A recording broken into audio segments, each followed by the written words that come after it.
그래서 그동안 이제 기본적인 파이썬에 대한 그러니까 파이낸셜 데이터에 대한 소개부터 시작해서 전처리, 뭐 시각화 그리고 여러 가지 기법들 그를 배웠는데 그러니까 여러 가지 알고리즘들을 배웠는데 그것들을 이제 백테스팅을 통해서 평가를 해보는 시간입니다. 그래서 여기 오늘 이제 백테스팅이고 이제 그런 다음에 이제 나머지 세 개 챕터는 뭐 이따 말씀드리겠지만은 기본적으로 약간 좀 더 어드밴스된 머신러닝이라던가 딥러닝을 사용한 그 내용들이 나오고요.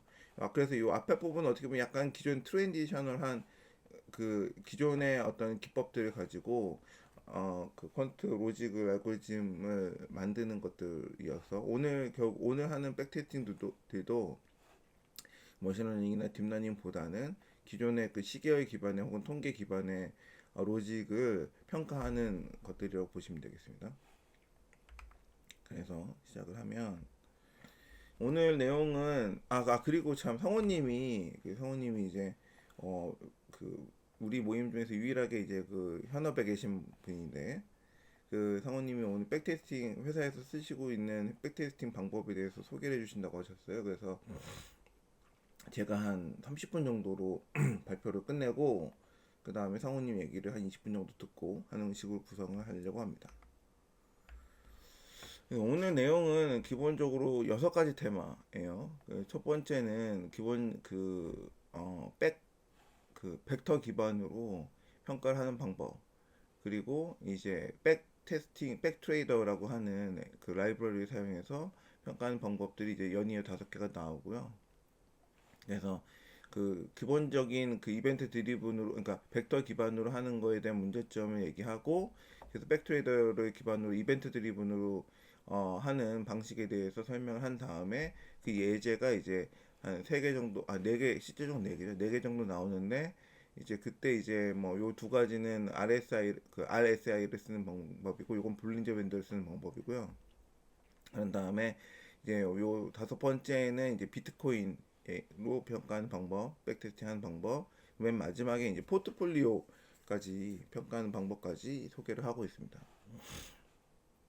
그럼 우선 벡터 기반의 내용을 먼저 설명을 드리면 잠시만요. 이거를 한번 실행도 하면서 진행을 할게요. 네, 일단 기본적인 잠깐만 내가 뭐 지나갔나? 지나갔네요. 뭐가 지나갔지? 처음부터 했어야 되는구나. 다시요.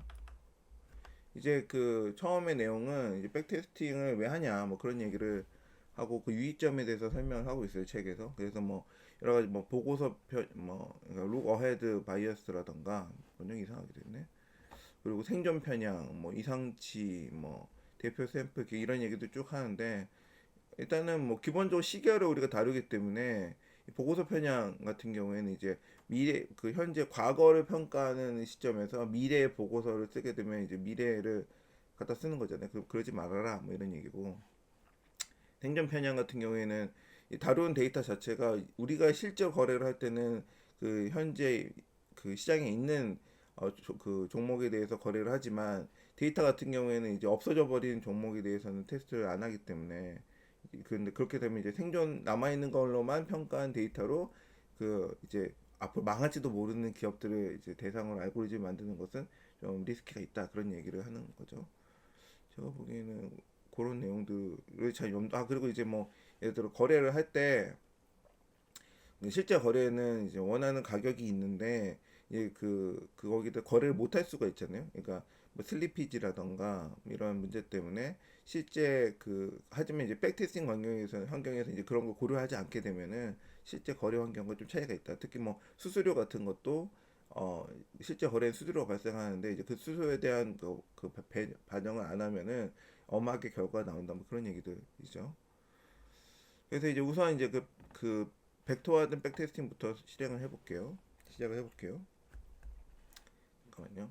출력은 먼저 다 지우고 다시 하죠. 헷갈리니까. 태호님 오셨네요. 태호책님 오셨네요. 안녕하세요. 예, 안녕하세요.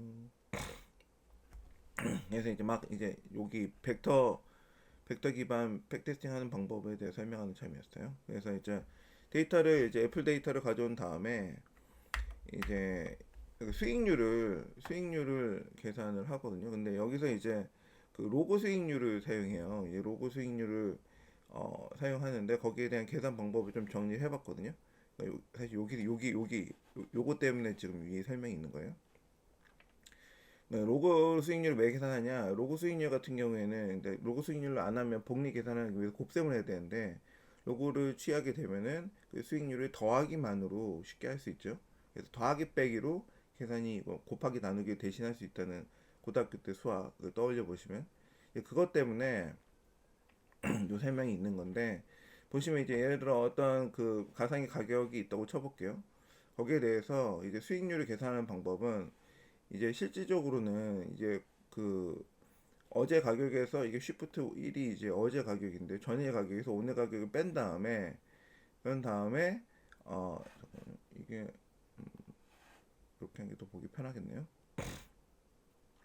그러니까 수익률 계산하는 방식 공식을 떠올려 보면 여긴 없지만 그 어제 가격으로 오늘 가격을 뺀 다음에 그 퍼센트를 구하는데 이 경우에 이제 그거를 그러니까 빼서 나누는 거죠. 빼서 나누는 건데 그거를 이제 로그를 취하게 되면 그걸 더하기만으로 이제 그 전체 합을 구할 수 있어요. 그러니까 이렇게 안 하고 구하려면 이거 다 곱해야 되잖아요. 그 계산을. 근데 이제 이런 식으로 로그를 하게 되면 더하는 것만으로 전체 합을 수익률을 구할 수 있다. 그런 다음에 그걸 이제 원복을 시키려면 이제 로그를 했으니까 이제 그거의 역함수 익스포넨셜 한 다음에 빼기를 해가지고 이제 수익률을 구하는 거죠. 100% 기준으로 올라갔냐 내려갔냐. 그래서 이제 이런 식으로 구하기 때문에 구해서 요 방식을 책에서는 이제 이런 식으로 구현을 했어요. 이게 맨 마지막 종가인데 수정 종가를 로그를 취해서 만든 다음에 디프일을 하면 디프일 자체가 이제 어제 거랑 오늘 거의 차이를 구해 가지고 차이를 구하는 거죠. 차이를 구하는 게 아니라 나누는 거나 나누는 역할을 하게 되는 거예요. 왜냐면 이게 로그가 돼 있으니까. 그러니까 원래 이게 빼기라서 차이를 구하는 건 맞는데 로그에서 빼기는 실제 그 산술 연산에서는 나누기이기 때문에 이런 식의 형식이 된다라는 거예요. 그러니까 요거랑 위에 거랑 아래 거랑 똑같은 거예요. 그러니까 밑에 거는 그 수정 종가를 가지고 이게 쉬프트 1이가 어제 거잖아요. 어제 걸로 나눈 다음에 로그를 취하는 거나 로그를 취한 다음에 1을 뺀 거나 또 동일하다. 예, 수식을 볼때 이것만 좀 신경 쓰시면 될 것 같고 그래서 이제 로그 수익률을 구했고 그 다음 밑에 거는 이제 단순 이동 평균인데 단순 이동 평균은 이제 그 이동 평균이라는 게 일정한 그 윈도우 사이즈 정한 다음에 얘를 쉬프팅 해가면서 평균을 구하는 거잖아요. 판다스에서 이제 그걸 지원하는 함수가 있어서 롤링을 한 다음에 윈도우 사이즈 정해주면 이제 그 20일 간격으로 윈도우를 잡고 하나씩 이동하면서 평균을 구하는 거죠. 그래서 이제 단순 이동 평균. 이게 단순 이동 평균이라니까 단순하지 않는 것도 있겠죠. 그래서 익스포넨셜을 취해서 이동 평균 하는 것도 있는데 여기서 그냥 심플한 이동 평균을 구하고 있어요. 그래서 원래 데이터에다가 이게 로그 기반 수익률과 단순 이동 평균을 구한 다음에 이제 이걸 가지고 이제 포지션 그러니까 살지 팔지를 결정을 하는 거예요. 그래서 여기서 아주 심플하게 했는데 종가가 20일 그 단순 이동 평균보다 높을 때는 롱 포지션, 그러니까 사는 걸 포지션을 진입을 하고 SMA보다 낮아질 때는 그 포지션을 종료하고 뭐 이런 식으로 구현을 했어요. 그래서 보시면은 여기 이렇게 구현을 방금 설명드린 거 이렇게 구현을 했는데 SMA보다 크면은 1이고 아니면 0이다.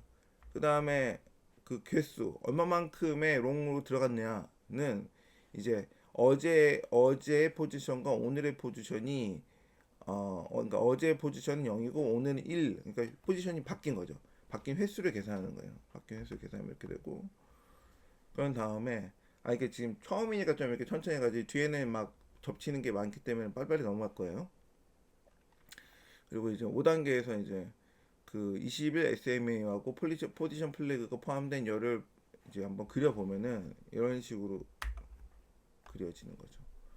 그래서 이제 그 단순 이동 평균하고 그리고 종가를 가지고 얘가 이제 아까 말씀드린 로직에 따라서 포지션이 1이냐 0이냐 왔다 갔다 하는 거죠. 그런 다음에 그 이제 여기서 6단계에서는 이제 누적 수익률을 계산을 하는데 누적 수익률 계산하는데 이제 쉬프트 이거는 좀 쉬프트에 대한 설명이 나와서 쉬프트를 좀 보시기 편하게 하려고 정리를 한번 해봤어요. 그러니까 원래 이런 그 포지션이 이렇게 있다고 하면 쉬프트 1을 하면 이제 하나씩 하루 전 거를 가져오는 거예요. 그러니까 보시는 것처럼 1, 0인데 맨 처음에 하루 전게 없잖아요. 그래서 결칙이고 이제 이렇게 가져온다. 그래서 하루 전 거 포지션 그래서 결국에는 이게 그날 그날 포지션으로 거래를 하는 게 아니라 그러니까 수익률을 계산하는 게 아니라 하루 전에 수익 포지션으로 그 수익률을 계산한다라는 얘기를 설명을 하고 있어요. 잠깐만요. 근데 네.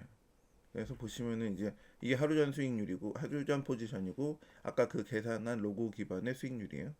그래서 이거를 전부 다 더 더하면 이제 복리 계산처럼 이제 그 계산이 되겠죠. 그 수익률 계산이 되겠죠. 일정 기간이 지난 다음에 그런 다음에 그러니까 여기까지가 이제 수익 전체 수익률을 구하는 거고 그거를 다시 원래 수익률 그러니까 로그 취하기 값 전의 값으로 되돌리는 거예요. 그래서 이게 맨 마지막에 스트레티지 리턴 컴이 이제 전체 수익률이 되는 거예요.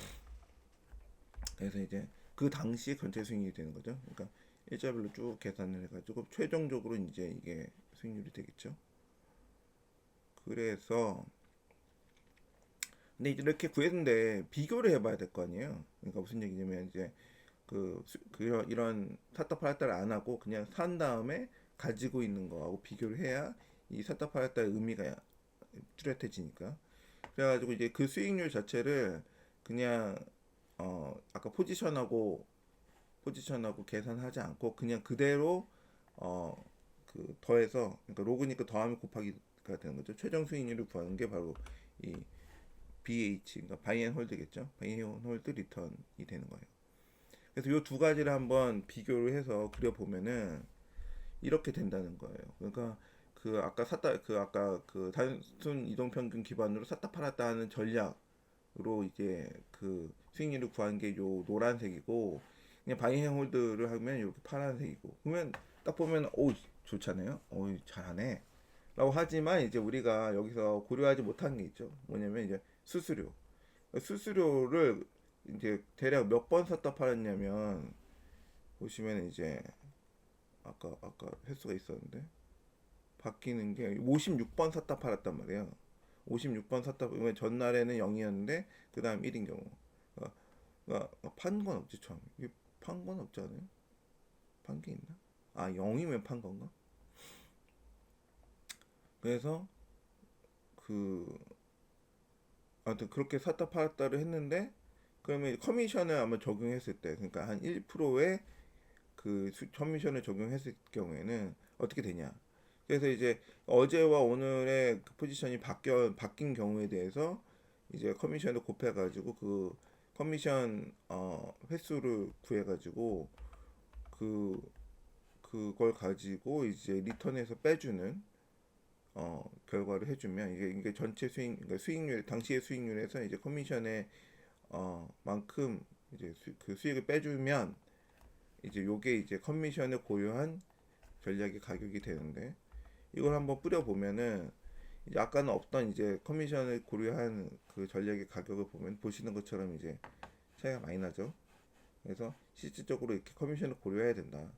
그래서 이제 요거까지 반영을 해서 이제 그 라이브러리를 기반으로 이제 백트레이더를 사용해서 이러한 그 수익률을 반영하고 전략도 반영한 거를 쓸 수 있게 해주게 뭐 테스트 해보겠다라는 게 이제 요 챕터의 기본적인 내용이라고 보시면 될 것 같아요. 그래서 이렇게 단순히 벡터 기반으로는 그러니까 또 이벤트 이게 아까 보면 또 전날 포지션 바뀐 거에 따라서 무조건 이제 거래를 한다고 하잖아요. 그래서 어떻게 보면 약간 이벤트 기반으로 테스트가 안 되었기 때문에 실질적인 어떤 시장의 환경을 제대로 좀 시뮬레이션 하기엔 좀 한계가 있다라는 거예요. 그래서 그런 이벤트 기반으로 하기 위해서는 이제 이런 라이브러리를 써야 되는데 사실 뭐 다양한 라이브러리가 있죠. 뭐 서머리에도 나오겠지만 여기 다양한 게 있는데 요 책에서는 요 백트레이더라는 라이브러리 써가지고 이제 하고 여기에는 이제 그 백트레이더의 그 장점에 대해서 설명을 하고 있어요. 그래서 뭐 다양한 기술 제공하고 어쩌고 저쩌고 뭐 있는데 한번 읽어보시고요. 이거는 그래서 이제 그 요 첫 번째 2단원 2단원 그두 번째 챕터에서는 소단원에서는 이제 백트레이더를 사용해서 이제 간단한 아까 했던 간단한 어, 그 방식으로 동일한 걸 한번 해보겠다. 동일하던가. 네. 그래서 이제 백트레이더 임포트를 했고 이 백트레이더에서 쓰는 여러 가지 함수들 뒤에서 제가 설명드릴 텐데 여러 가지 함수들을 다 임포트를 해요. 유틸리티 함수들을.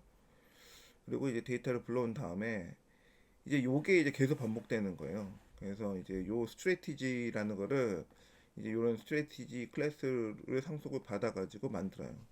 그래서 요거는 이제 사용하는 파라미터 기본적인 요 전략에서 사용하는 파라미터 형식이 이렇더라고요. 밑에도 동일해요.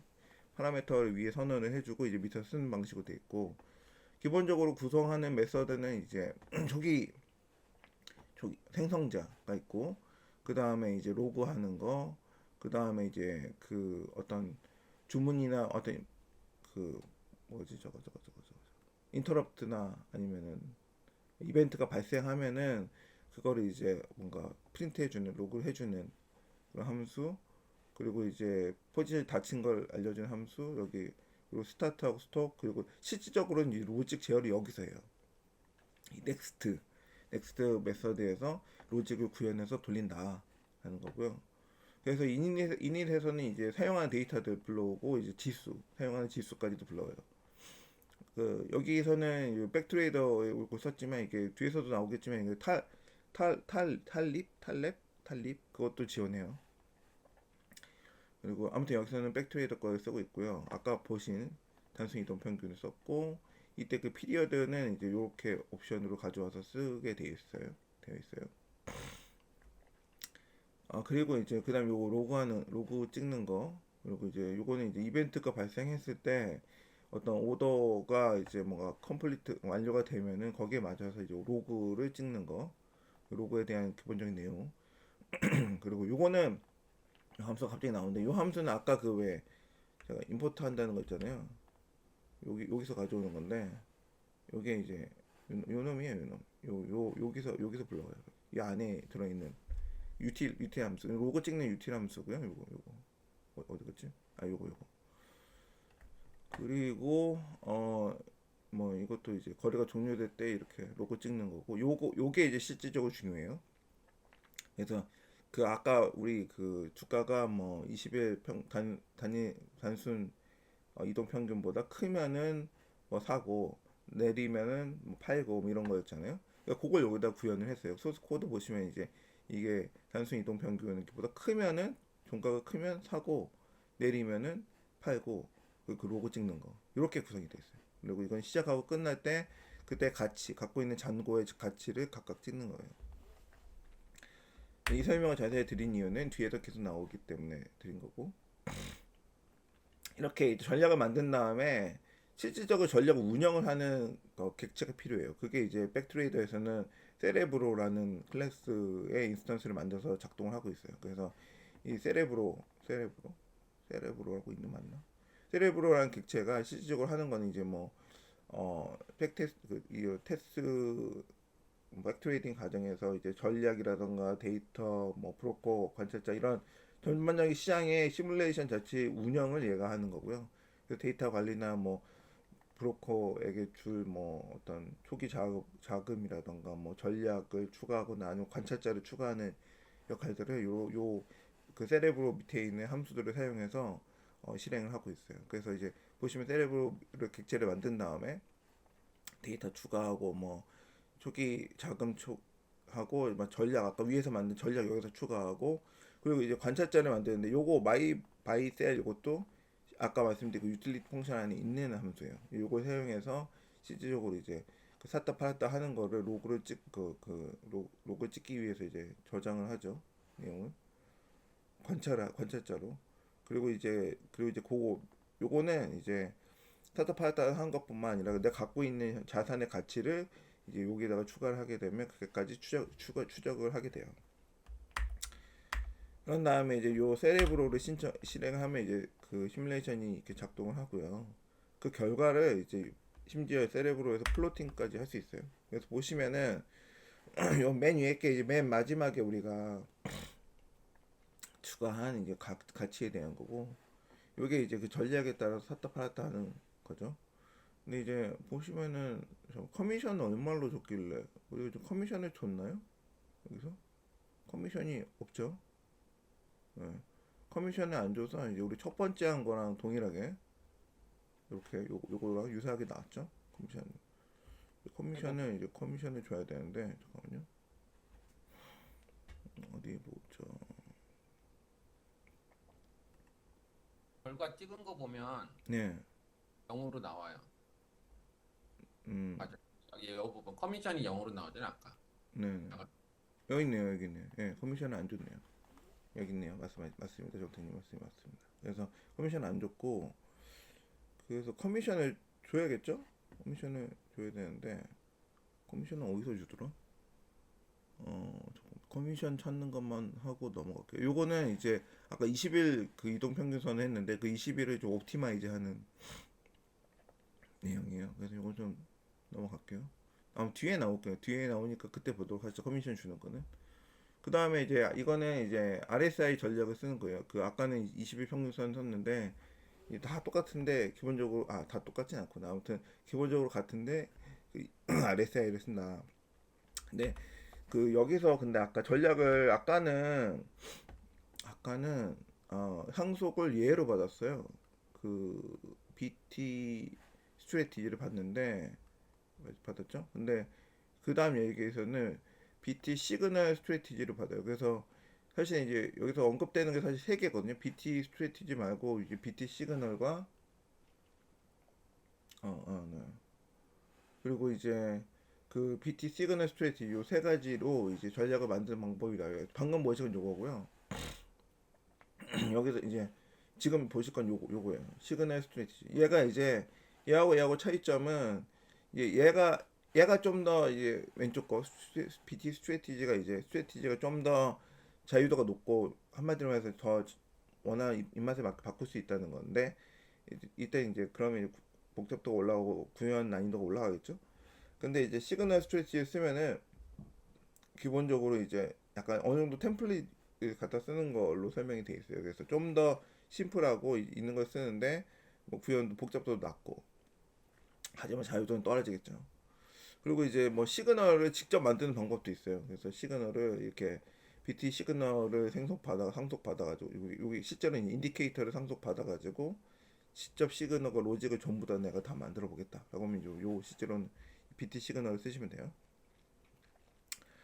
지금 여기서 이제 시그널 스트레티지를 쓰고 여기서 이제 시그널을 이제 만들어요. 얘하고 둘 다 시그널을 만드는 건데 요 스트레티지는 아니고 요 시그널이 붙어 있잖아요. 시그널이라는 게 이제 롱이냐 숏이냐 그리고 그리고 또 뭐 롱 이시트, 엑시트, 숏 엑시트 이런 것들 시그널을 만드는 거를 이제 전략 기반으로 할 거예요. 그래서 이제 RSI 시그널 스트레티지를 보시면 이제 시그널 스트레티지 상속을 받아가지고 요건 이제 뒤에 밑에 쓸 그 파라미터들이고 요건 이제 여기서 사용할 이제 RSI 계산을 하는 거예요. RSI 계산을 하는 거고 여기서 파라미터에 맞춰서 이제 그 RSI 계산을 하겠죠. 그래가지고 그 결과가 나오는데 요거는 그냥 탈립을 쓸 수도 있다라고 보여주기 위해서 그냥 있는 거 실제 이거 쓰진 않아요. 그래서 실제로 그래서 만드는 시그널은 이거예요. 그래서 크로스 업, 크로스 다운을 쓰는데 그래서 이제 RSI 그 하단선을 상향도파할 때 시그널이 롱이 나오는 거고 그리고 RSI가 중앙선보다 커지면은 롱 포지션을 이제 청산을 해요. 그리고 이제 밑에도 마찬가지예요. 이제 그 RSI가 상단선을 하향 돌파할 때, 크로스 다운 할 때 이제 숏 포지션이 나오고 시그널이 나오고 이제 RSI가 중간선보다 작아지면은 숏 포지션 청산한다. 이런 식으로 시그널을 만드는 거죠. 그러면 이거 이렇게 만든 시그널을 가지고 실행을 했나? 했구나. 이제 일단 메타데이터 받아온 다음에 이 시그널을 이제 여기다가 스트레티지에도 넣어주는 거예요. 넣어주고 뭐 이제 그리고 여기 커미션은 여기다 이제 들여놨네요. 커미션은 이런 식으로 넣으면 된다. 그렇고 커미션을 그래서 나머지는 똑같아요. 나머지는 네, 네 똑같죠. 그래서 해보면은 이런 식으로 그 이게 위에 가치가 나오고 요게 이제 팔았다 샀다 팔았다 샀다 팔았다 샀다가 이제 화살표로 나오는 거고요. 그때 이제 RSI 값과 여기 탈립이 뭐 동일합니다를 보여주기 위해서 좀 보여주는 거 사실은 의미 없죠. 밑에 거는 둘 중에 하나만 쓰면 되기 때문에. 그리고 올인 전략이 나오는데 올인 전략은 이제 여기 보면 이제 전략 중에 그 사이즈 시저 이게 뭐라고 이는지 모르겠네. 시저의 사이저예요. 그러니까 거래 그 할 때 얼마만큼 베팅 투자를 할 것인가를 정하는 건데 이때는 이제 그 그냥 거래 때마다 시그널을 할 때마다 거래 자금 전체를 올인하라고 이렇게 세팅해서 여기 하면은 뭐 이렇게 할 수도 있다. 왜냐면 이게 뒤에 나오기 때문에 설명이 나오는 거예요. 그리고 이제 그렇게 하기 위해서 이제 이거는 이제 커미션이 그 거래 양에 따라 퍼센티지가 아니라 어떤 고정된 금액으로 하는 경우도 있대요. 뭐 그런 걸 보여주기 위해서 하는 거라 넘어가도 될 것 같고. 그리고 이제 뭐 그래서 실행을 해보면 뭐 커미션이 작아서 그런가 엄청 좋게 나오네요.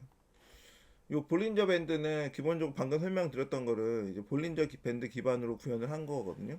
동일하니까 일단 넘어갈게요. 그래서 보면은 뭐 여기 볼린저 밴드에 쓸 것들 여기다 정의해놨고 그 다음에 이제 여기 실제로 이제 그 넥스트 오픈 여기 아까 넥스트인데 이거 넥스트 오픈으로 됐거든요. 이게 그 다음날 이제 요거 방금 전날의 포지션을 기반으로 거래를 하기 위해서 이제 넥스트 오픈이라는 함수를 바꿔 썼어요. 그러니까 이제 오늘 하는 게 아니라 이제 어제 포지션으로 오늘 계산하기 위해서 이렇게 했다. 그거 말고는 이제 시그널 아까 이거 기반으로 보시면 이제 그 볼린저 밴드 기반으로 시그널을 만들어 가지고 크로스오버 이거는 이제 그걸 지나갈 때 가격이 하단 밴드를 상회할 때 뭐 가격이 상단 밴드를 뭐 하향 돌파할 때 뭐 그때 이제 시그널을 만든다 하는 거고 그거에 맞춰서 이제 다음날 아침에 이렇게 어제 시그널에 맞춰서 거래를 한다는 거예요. 그런 거고 일단 이거 빨리 넘어갈게요. 그리고 그래서 이제 넥스트 오픈 얘기를 나왔는데 넥스트 오픈이 이제 다음날 계산하는 거기 때문에 그 치트온 오픈이라는 걸 써가지고 이제 다음날에 오픈된 가격으로 거래를 하도록 세팅을 할 수 있다 뭐 그런 얘기예요. 그래서 넥스트 오픈이 아니라 넥스트가 이제 넥스트 오픈을 쓰기 때문에 다음날 오픈 가격으로 시작가로 실제 가격을 거래하도록 왜냐면 이제 전날 가격으로 거래를 하게 되면 그 다음날 가격이 바뀔 수가 있잖아요. 그래서 전날의 포지션은 전날 걸 쓰지만은 실제로 거래를 할 때는 그 다음날 오픈 가격으로 하도록 하기 위해서 이제 치트온 오픈이라는 설정을 들어갔다는데 그게 어디 들어가냐면은 여기 들어가요. 세레브로 설정할 때. 그러면 이제 넥스트 오픈 쓸 수 있다 하는 거고요. 볼륨 좀 쭉쭉 넘어가고 그리고 이제 그 다음에 이제 그 비트코인 얘기해요. 비트코인은 기본적으로 뭐 전략은 유사하게 쓰는데 좀 다른 점은 얘가 주 단위로 뭐 한 주, 두 주 이렇게 하는 게 아니라 이제 암호화폐는 분할 거래 단위로 거래를 하잖아요. 그래서 분할 단위로 그래서 하고 싶은 금액을 정해서 그 금액으로 거래를 하는데 이제 그리고 이제 거기에 맞는 커미션 비트코인에 맞는 커미션이 이제 이렇게 정해지고 수를 정하고 여기서는 어떤 전략을 쓰냐면은 그 뭐 20일 그 이동평균선과 50일 이동평균선을 가지고 그 두 개가 뭐 단기선이 장기선을 상향 돌파하면 1, 하향 돌파하는 0 이런 식으로 전략을 짰어요. 그래서 그렇게 시그널을 만들었고 그리고 이것도 이제 이거는 넥스트로 다음날 하는 게 아니라 그때 포지션을 맞춰서 거래를 하는 거고 아까 말씀드린 시그널을 가지고 근데 이제 좀 다른 점은 여기 그 오더 타겟 퍼센트라는 걸로 거래를 해요. 그러니까 그 퍼센티지를 갖고 있는 현금의 퍼센티지를 정해놓고 내 그 전부 샀다 팔았다 하는 게 아니라 일정한 금액만큼 사겠다는 거죠. 예, 그렇게 나오는 거고. 근데 이제 팔 때는 그냥 싹 다 팔아요. 여기 타겟을 0으로 하기 때문에 팔 때는 싹 다 팔지만 살 때는 일정한 금액만큼 이제 분할 매수를 할 수 있도록 이렇게 할 수도 있다. 그래서 실행 한번 해볼까요? 얘는 그래서 그게 차이점이고, 얘를 이제 비트코인을 받아와서 실행을 해보면은 이렇게 된다. 그래서 그 장기 이동편과 이동 평균선과 단기 이동 평균선이 이제 크로스 될 때 이제 사는지 파는지에 대한 시그널이 이렇게 나오죠. 거기에 맞춰서 이렇게 수익률이 바뀌고요. 많이 올랐나? 이거 보면 한 3배 뛰었잖아요. 그래서 이거 이거 엄청난데? 라고 생각하지만 얘를 가지고 이 그 바이앤홀드, 그러니까 사서 그냥 갖고 있는 거랑 비교할 수 있어요. 그래서 책에서 소개하는 거는 이제 퀀트 스테이트라는 라이브러리를 사용해서 예, 지금 아까 샀다 팔았다 한 그 결과랑 그리고랑 그 바이앤홀드를 요 베이지 그 바이앤홀드를 비교하는 거예요. 그래서 얘를 가지고 그 벤치마크가 요게 이제 그냥 갖고 있는 거예요. 그러니까 바이앤홀드고 벤치마크가 이제 이렇게 돼 있잖아요. 바이앤홀드. 그리고 이제 이 스트래티지는 이제 우리가 방금 만든 이익률, 요거의 요 이익률, 이익률을 비교한 거예요. 비교를 해봤더니 이게 비교한 건데, 이거 테이블 보시기 힘드니까 이제 정리를 한번 해봤어요. GPT를 통해서. 일단 기본적으로 벤치마크의 수익률, 그러니까 바이앤홀드는 더 높아요. 556%, 전략은 335%. 근데 그 연평균 성장률도 이제 더 높아요. 그 바이앤홀드가 거의 2배. 근데 이제 대신 이제 그 샤프나 소트리노 레이시오가 이게 그러니까 변동성 대비 이익률이 이제 전 그 바이앤홀드 같은 경우에는 좀 낮죠. 하지만 우리 전략은 좀 높다. 그래서 이제 변동성 대비 이익률이 이제 이 전략이 훨씬 더 조금 더 좋다. 그리고 또 최대 낙폭 또한 바이앤홀드가 엄청 크죠. 우리 전략은 좀 낮고. 그래서 결과적으로 얘기하면은 수익률만 놓고 보면은 바이앤홀드가 좋은데 이 변동성이 전략이 더 낮기 때문에 이 전동성이 낮다는 의미는 뭐냐면 이제 투자를 할 때 멘탈이 좀 덜 털린다는 거죠. 이거 막 마이너스 50% 찍고 막 그러면은 막 멘탈이 털리잖아요. 근데 이제 변동성이 좀 적으면은 이제 약간 좀 그런 멘탈적인 측면에서 정신 건강 면에서 또 그 정신 건강이 나빠지면 막 샀다 팔았다 하게 되니까 또 그러면 손해를 보게 되니까 그런 면에서 좀 안정적이다 뭐 그런 얘기를 하는 것 같아요. 그리고 아까 그 오더 타겟 퍼센트 같은 경우에는 이제 몇 퍼센트로 사냐 파냐 뭐 이런 건데 이게 그 예를 들어 주식 같은 그 개수가 정해져 있어 뭐몇 주 몇 주 가능하면 뭐 사이즈로 그 주의 개수로 단위로 샀다 팔았다 하거나 아니면은 이제 오더를 낼 때 어떤 그 가치로 포트폴리오 가치로 샀다 팔았다를 할 수 있는 그런 방법도 있어요. 그리고 그거는 요거는 시간 관계에서 넘어가고요. 마지막으로 이제 그 옵티마이제이션 포트폴리오 최적화도 할 수 있는데 그 포트폴리오 최적화는 이제 지난번에 우리가 간단하게 뭐 평균 분산 포트폴리오를 했었잖아요. 그래서 그 요 팡 주식들을 가지고 그 샤프 지수가 최대화하는 그 어, 포트폴리오 구성할 건데 이제 이건 올인을 할 거기 때문에 아까 보셨던 그 올인용 그 커미션이 있고 여기서 그 파이 이거 뭐 어떻게 읽어? 포트폴리오를 하기 위한 파이썬 라이브러리가 있어요. 그래서 여기서 지난번에 우리 했었던 이제 그 기대 수익률을 계산하기 위한 평균 기대 수익률 평균을 계산하는 함수가 있고 그리고 이제 공분산을 계산했었잖아요. 그래서 기대 수익률 빼기 공분산은 뭐 웨이트랑 막 곱해가지고 뺀 거를 전체를 최대화하고 뭐 그런 식의 거를 했었는데 그 뒤에 있는 공분산 부분을 최소화해야 이제 전체적인 수익률이 올라간다 뭐 이런 최적화를 다뤘었는데 기본적으로 공분산을 계산할 때 그 공분산의 그 데이터가 적으면은 오차가 커져요. 그래가지고 요거 같은 경우에 이제 몇 개의 주식 몇 개냐? 음. 5개의 주식에다가 1년치밖에 안 쓰기 때문에 굉장히 작은 사이즈거든요. 1년치 아닌가? 2년치구나. 네. 2년치밖에 안 쓰기 때문에 그래도 작기 때문에 데이터가 작기 때문에 공모산을 구하게 되면 이게 그 오차가 커져요. 뭐 그래서 공모산 구하는 공식 중에 뭐 역행렬 막 이러는데 그때 뭐 오차 가 커지기 때문에 그때 작은 규모의 데이터를 공모산을 구하기 위해 쓰는 방법이 이제 뭐 리드윗 울프인가 어떻게 있는지 모르겠어요. 요 방법이라고 해요. 저도 자세한 방법 보지 않았지만 아무튼 요 방법을 사용해서 그 축소행렬을 사용해 가지고 그 오차를 좀 줄이는 방법을 공부해서 구한다라는 거고 그 정도만 이해하시면 될 것 같고 이제 요거는 이제 저번에 나왔던 이제 효율적 프론티어 최적화를 위한 클래스고 효율적 최적화 곡선을 구하는 거죠. 거기서 그런 다음에 거기서 이제 그 샤프 레이시오가 제일 적은 포트폴리오를 선택해서 거기에 맞는 그 웨이트를 구하는 그런 식의 흐름이 된다고 보시면 될 것 같아요. 그래서 이제 필요한 거 임포트 하고 뭐 그런 다음에 요거는 이제 포트폴리오인데 방금 설명드린 거 내용이 여기 있고요. 그런 다음에 이제 그 포트폴리오를 최적화하기 위한 전략을 만들어야겠죠. 전략을 만드는데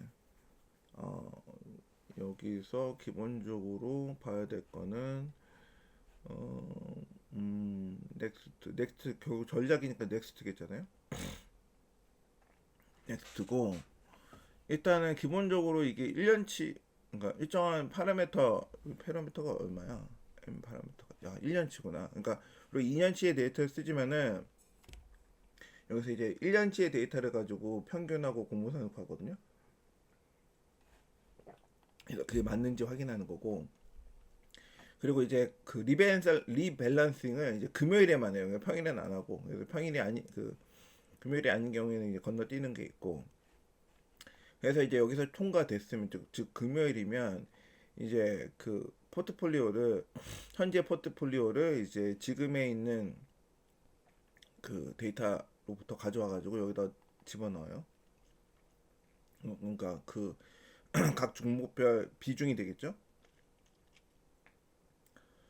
비중하고 그 가격이 되겠네요. 그런 다음에 그 데이터 프레임을 만들어서 현재는 이렇다. 현재 걸 뿌려주고 그 다음에 이제 그 각 자산별로 과거의 데이터를 끌어와가지고 여기 집어넣어요. 그래서 그 과거 데이터를 가지고 아까 임포트한 그 포트폴리오 그 구하는 라이브러리에서 평균 구하고 공모상 구하고 효율적 곡선을 구해가지고 요걸 가지고 밑에서 계산하는데 우선 근데 샤프 비율을 최대한 부분을 찾아요. 그러니까 여기까지 요 객체를 딱 계산을 하면 이걸 가지고 요 객체를 가지고 EF 객체를 가지고 그 일단은 무이험 수익률은 제로라고 하는 상태에서 샤프 비율이 최대화된 웨이트를 구해요. 그래서 저는 이거 코드 여기까지 본 다음 이 웨이트를 본 다음에 이 웨이트를 가지고 요 밑에 걸 계산할 줄 알았는데 그게 아니라 아예 이 안에 그러니까 요거는 왜 했는지 사실 저 모르겠는데 아무튼 EF 안에 이제 이 안에 그 웨이트가 들어 있어요. 그래서 이걸 가지고 다시 재분배 그러니까 얼로케이션 그러니까 각 자산별 그 퍼센티지를 조정해요. 요걸 가지고 그래서 이렇게 조정을 한다. 그래가지고 금요일마다 그 자산 그 수익률을 가지고 그 평균 분산 최저가를 통해서 웨이트를 최적화한다. 그 각 가중치 포트폴리오 가중치를 바꾼다. 그러니까 그 리밸런싱을 한다라는 거죠. 이게 핵심이고 이걸 가지고 요 4개, 5개의 주가에 대해서 주가를 받아서 돌려보면은 뭐 이렇게 되는데 결과적으로 이제 돌린 결과를 보시면 알겠지만 이제 몇 가지 특징만 짚고 넘어가면 이제 포트폴리오 가치가 올랐어요. 뭐 30% 가까이 올랐고 그런데 전반적으로 이제 요 애플하고 그 구글은 어떤 비중이 일정한 유지되는데 나머지는 거의 영에 수렴하게 되거나 뭐 낮아지더라. 그래서 또 특이한 거는 이제 주문 실패가 자주 발생한다. 그러니까 그 거래 실패에 대한 얘기가 여기 있는데 그러니까 새로운 점은 이제 주문이 실패한 주문이 있다. 그러니까 금요일날 종가를 사용해서 포트폴리오 비중을 계산하고 같은 날 주문을 준비하기 때문에 이제 월요일날 시장이 열리면 그 가격이 달라져서 거기에 맞춰서 못 한다는 거죠. 그런 문제가 있기 때문에 실제로는 이제 약간 원하는 대로 거래가 안 돼가지고 페일이 나는 경우가 있더라. 아무튼 뭐 이런 식으로 해서 포트폴리오 또 평가를 할 수가 있습니다. 그래서 정리를 하면 이제 우리가 이 5가지 방식에 대해서 배웠고, 오늘은 이제 백트레이드에 대해서 배웠지만 나머지 방식도 있다.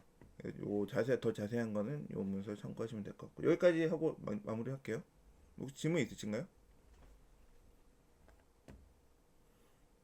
네. 없으세요? 듣고 계세요? 수수료가 아까 1%나 0.1%도 너무 높은 거 아닌가요?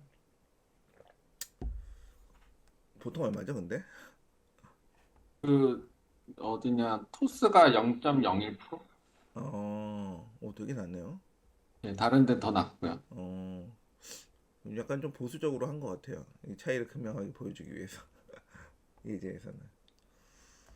네, 그러면 이 정도로 마무리하고 상호님 설명 잠깐 듣고 이제 마무리할까요? 네.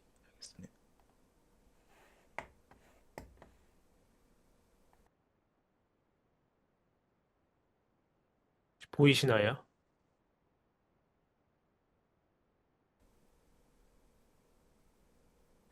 네.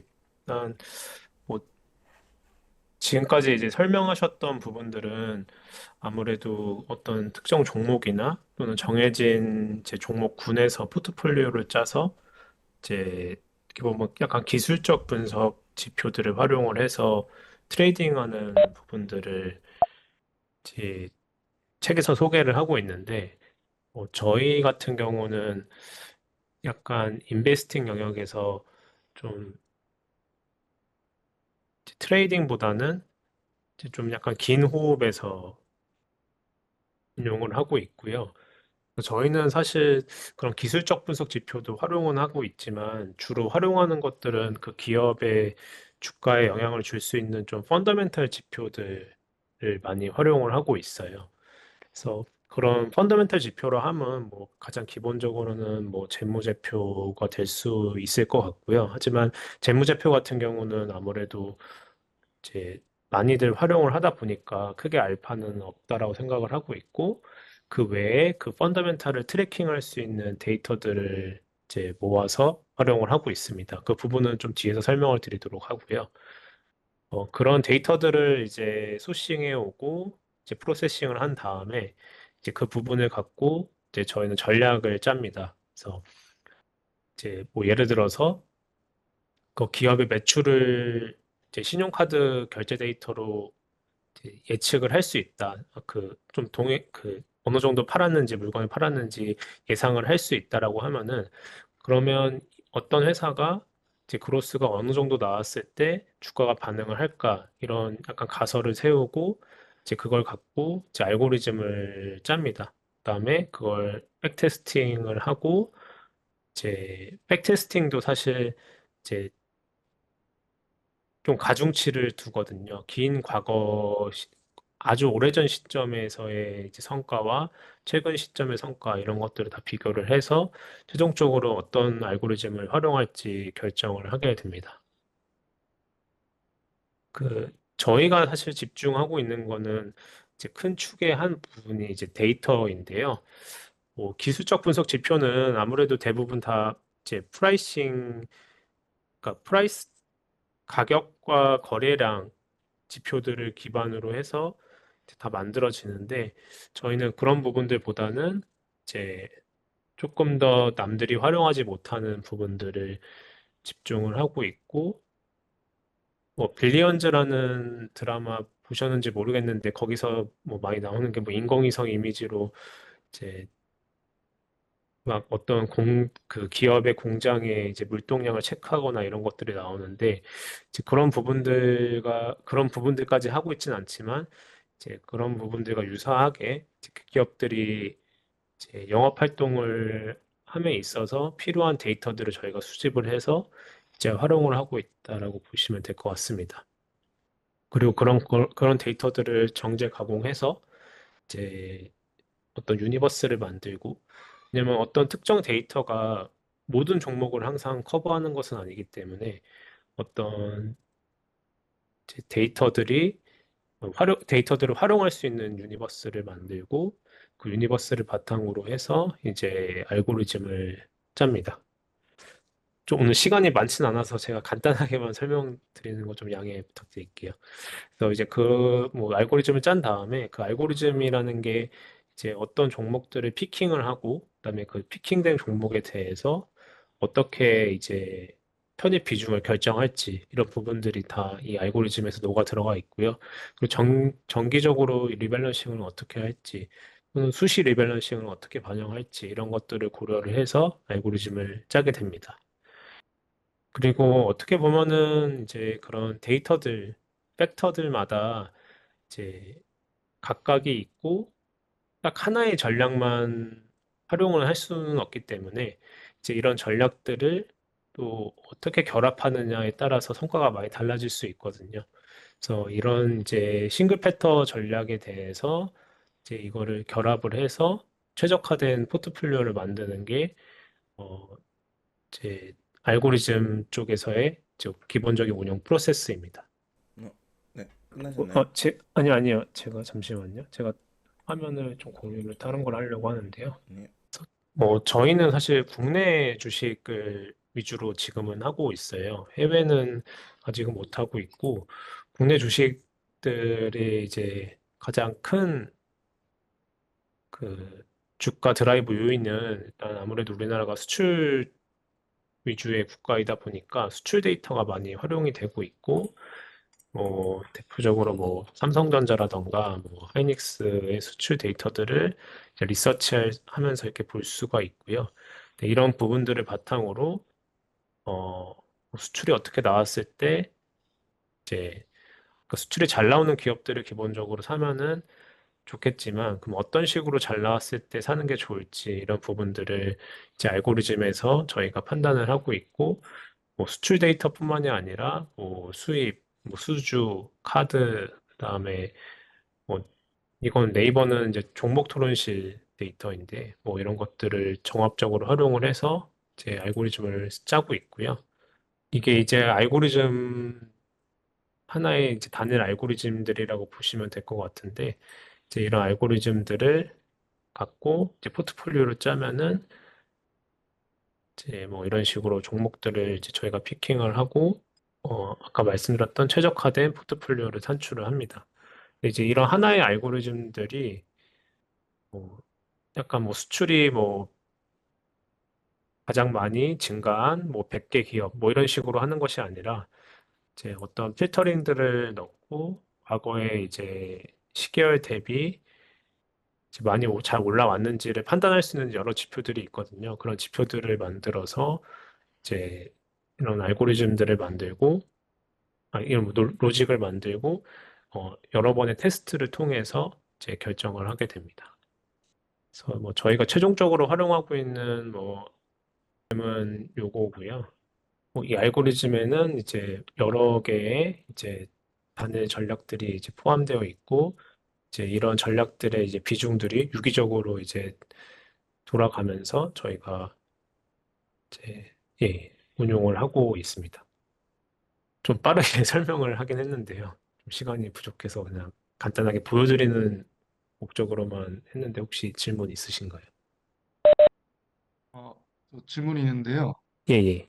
지금 아까 전에 보여준 카드 트랜잭션이나 이제 수출 그 매출액인가요? 그 수출은 수출입니다. 수출액입니다. 수출액 네네. 그 개별 종목에 대한 수출액인가요? 그러니까 이게 이제 사실 데이터마다 좀 판단할 수 있는 것들이 좀 다른데요. 이거는 좀 그러니까 예상 수출액이라고 보시면 됩니다. 그러니까 그 기업이 네. 그러니까 우리나라 같은 경우는 수출입 통관이 있거든요.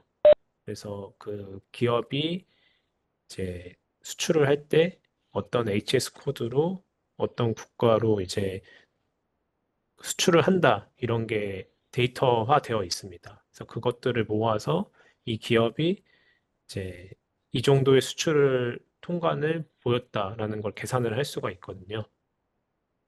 그러니까 신용 정확한 회계적인 수출액을 저희가 예상할 수는 없지만 비슷한 흐름에서의 수출액은 이제 구할 수가 있습니다. 신용카드도 그 회사에서 어, 그 네, 이게 회사에 이제 대해서 사용되는 매출. 데이터들은 네. 저희는 신한카드 데이터를 활용을 하고 있고, 음, 이제 이거는 저희가 다 구매를 해서 이제 활용을 하고 있다고 보시면 됩니다. 근데 이제 이 구매를 신용카드 해서. 데이터 같은 경우도 정확하지는 않은 게, 그러니까 매출 전표에서 이 기업들을 이제 예상할 수 있는 부분들이 필요하거든요. 예를 들어서 메가스터디 교육 같은 경우는 좀 쉬운 편이지만 의류 브랜드들 따지면은 그 의류 브랜드들이 이제 엄청 다양하게 있을 거고 그게 어떤 상장사에 매핑이 되느냐 이런 부분들이 되게 중요합니다. 그래서 그런 부분들을 뭐 데이터를 제공하는 뭐 카드사에서 또 제공을 해주지만 또 한편으로는 이제 그 중간에 이제 데이터 벤더들이 있거든요. 그 데이터 벤더들이 이제 매핑을 해서 최종적으로 이제 저희 같은 수요자가 활용할 수 있게끔 데이터들을 제공을 해줍니다. 그래서 해외에서는 사실 그러니까 우리나라는 이제 수출 위주지만 미국 같은 경우는 이제 소비 국가다 보니까 카드 데이터를 가장 많이 활용하고 있다고 알고 있어요. 감사합니다. 근데 우리나라에서 보면은 이 수치적인 게 아니라 다른 뭐랄까 뉴스에 나오는 다른 이슈가 너무 영향을 많이 미치지 않나요, 우리나라는? 좀 얼마 안 하긴 했는데도 한국은 뭐, 좀, 네, 뭐 미국은 되게 뭐랄까 그 실적이나 이런 거에 되게 좀 정직한 것 같은데 주가가. 아무래도 그렇긴 한데요. 그럼에도 이제 어쨌든 기업의 가치를 결정하는 게 뭐 돈을 못 버는 기업들한테 밸류가 높게 형성되진 않잖아요. 그렇죠. 그러니까 장기적으로 어차피 또. 네, 그러니까 뭐 예를 들어서 올해 가장 인기를 많이 끌었던 주식들이 이제 뭐 불닭볶음면을 많이 팔았던 삼양식품, 그다음에 뭐 화장품 주식들이랑 전력기기들인데 어, 셋 다 엄청난 그런 수출 그로스들을 보였어요. 그러니까 그런 부분들이 뭐, 그러니까 물론 이제 우리는 단기적으로 봤을 때는 이제 우리나라 주식들이 이제 그런 부분들은 당연히 맞는데 그렇다고 해서 엄청 안 좋은 주식들의 이제 밸류가 오는 게 아니라 결과적으로는 좀 장기적인 스탠스에서 봤을 때는 이제 뭐 매출이 많이 늘어나고 기업들이 성장하는 기업들이 좀 주가가 동행을 한다라고 보고는 있거든요.